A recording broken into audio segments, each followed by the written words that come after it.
College students are scrambling to get their ducks in a row.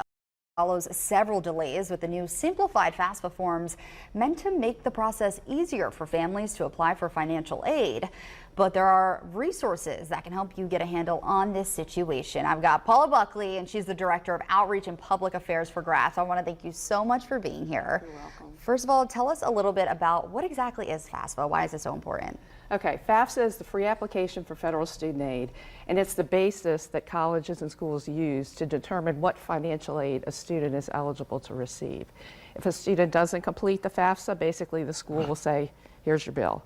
And we want people to also know that for instance, if it's a high school student and the parent says, well, I'm not going to pay for anything, it doesn't commit anyone to paying anything, but it unlocks what a student might be eligible to receive. Yeah, and when do students usually complete this form? Okay, normally October 1st is when it opens every year for the following academic year.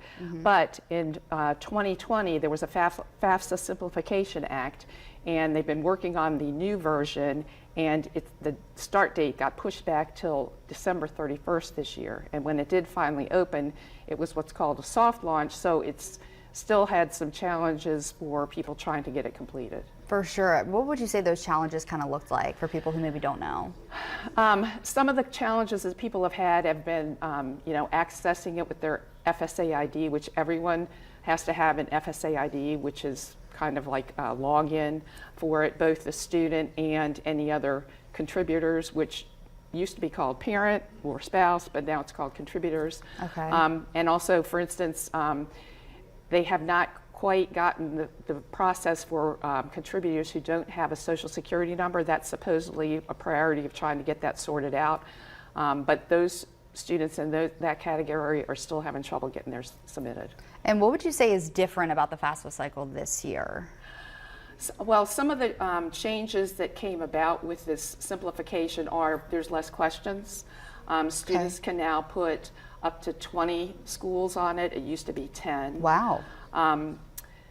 Things like it used to be assets. The threshold for having to put your assets on there was $50,000 or less, above $50,000 if your adjusted gross income was above $50,000. Now it's $60,000. So more people may be eligible for something like the federal Pell Grant. And then those are just, some of the basic changes. Yeah, and tell us a little bit about GRASP and exactly how you guys help families. All right, so GRASP, we are a Great Aspirations Scholarship Program, and we started here in the Richmond area, but now we are in 111 schools in Virginia. Wow. We cover all of the greater Richmond area, the public high schools. Our advisors are typically 1 day a week in the schools. In some schools, we may have 2 days a week. Students can find us through their counseling office, but we focus on helping students and families with the financial aid process for whatever post-secondary plan they have, whether that's community college, four-year college. If they're looking to get a workforce credential, we understand, other grant opportunities and things that are out there. So we can sit down one-on-one and guide people through this.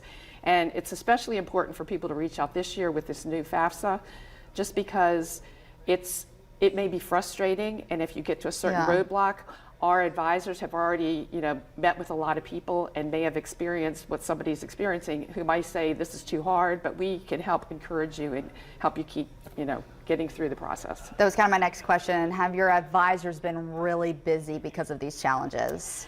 They have.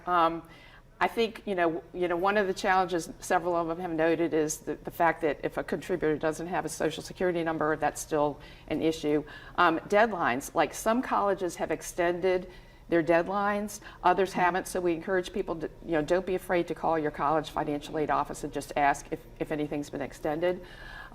There's also a question on the new FAFSA that says, will your parent provide information? The way it's worded is a little confusing, so in some cases students have answered no, and then they can't continue anymore. But then with the new FAFSA, because any of the information is not sent to the schools yet, they can't even go yet and make a change. So changes won't be able to be made until later in March. So just little things like that, but again, reaching out to a GRASP advisor, we can help, keep people going through the process and not give up. Yeah, and that being said, how exactly can people at home reach out to you? Okay, our website is GRASP, the numeral 4, va.org.